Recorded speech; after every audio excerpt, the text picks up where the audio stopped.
Ghost in the Machine by Patrick Carman. Tuesday, September 21st, 8:56 a.m. As soon as my parents left for work, I crept out the screen door and down the front porch. Henry snored in the guest room, so getting by him wasn't a problem. I walked through town down the main artery of Main Street, passing the 20 side streets that shoot off like veins. It still amazes me that this is our whole town. My house, more or less, on one end, and Sarah's on the other end, down a street that doesn't look a whole lot different from mine. I remember when we were 7 or 8 years old and we spent an entire day trying to figure out the exact halfway point between our houses.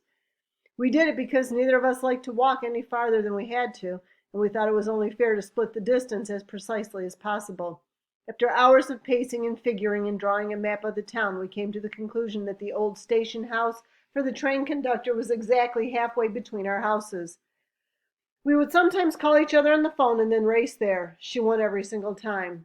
After a while, I figured out that she'd tricked me by putting the middle on her side of Main Street, not mine, thereby making it possible for her to use a shortcut we hadn't used when calculating the distance. I think girls are much craftier than boys when they're little. In any case, by the time I figured out the whole distance problem, it was too late. We decided we needed a marker at our spot. First, we found the rock. It took both of us to move it under the station house and center it just right. "Let's paint it," said Sarah. "Why?" I asked. "Because I want to paint it. Don't you want to paint it?" "Sure, let's paint the rock. Why not?" This very short conversation says a lot about my relationship with Sarah. She wants to do something I don't necessarily care one way or the other, and so we do it. 8 years later, I've come to discover this is no way to lead a life.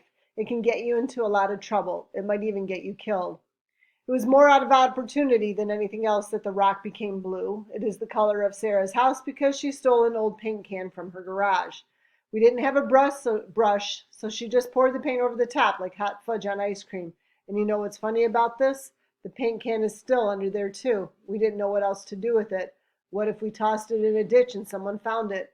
It was Sarah's house blue, and someone would tell.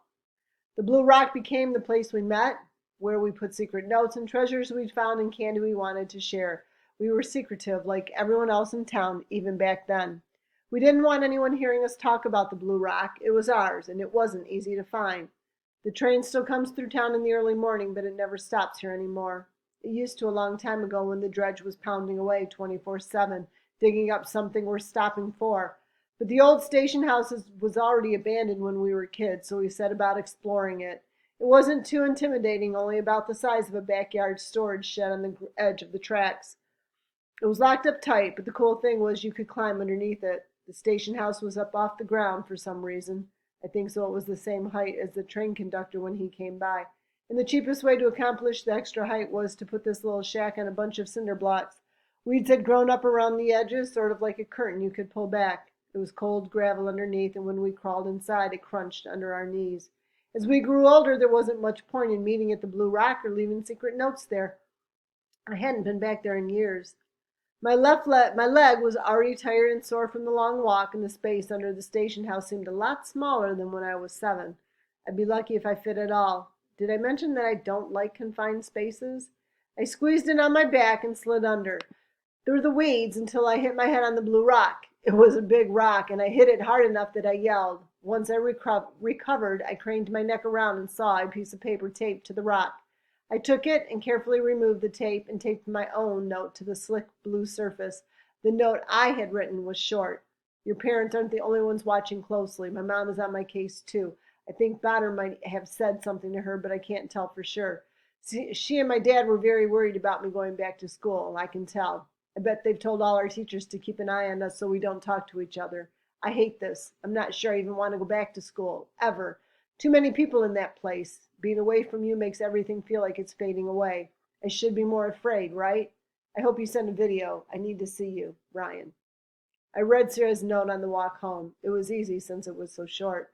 It wasn't even a letter at all. I guess she'd write me a letter, but Sarah doesn't write if she can say it in a video. "Hey, Ryan, miss you. Wish I could see you. Password Carl Kolchak. XOXOXO Sarah." Technically, that's not even a note. It's just a handoff of some vital information. No punctuation unless you count dashes and slashes. And who's Carl Kolchak? This is the first time she used a password I've never heard of. Anyway, when I got home, I found Henry on the porch eating leftover pancakes with peanut butter. "You didn't go down there and throw rocks in my favorite fishing hole, did you?" he asked. He seemed genuinely nervous that I'd gotten up early and scared all the fish out of his number one spot on the creek. "Just out for a walk is all," I said. "The fish are fine." He stuffed a big slab of pancake in his mouth and gave me his best comic evil eye as I walked past. Finally, I got back to my room so I could write down these words. Sarah's at school and I'm stuck here at home. I already checked out that password online. I'm sort of surprised I didn't catch it, but then again, that show aired before I was born. I can't be expected to know every scary pop culture reference, right? Still, I had to laugh at that Carl Kolchak. Classic. I wonder what Sarah found. Time to watch a video Sarah made. Check it out, then come back here. SarahFincher.com, password Carl Kolchak.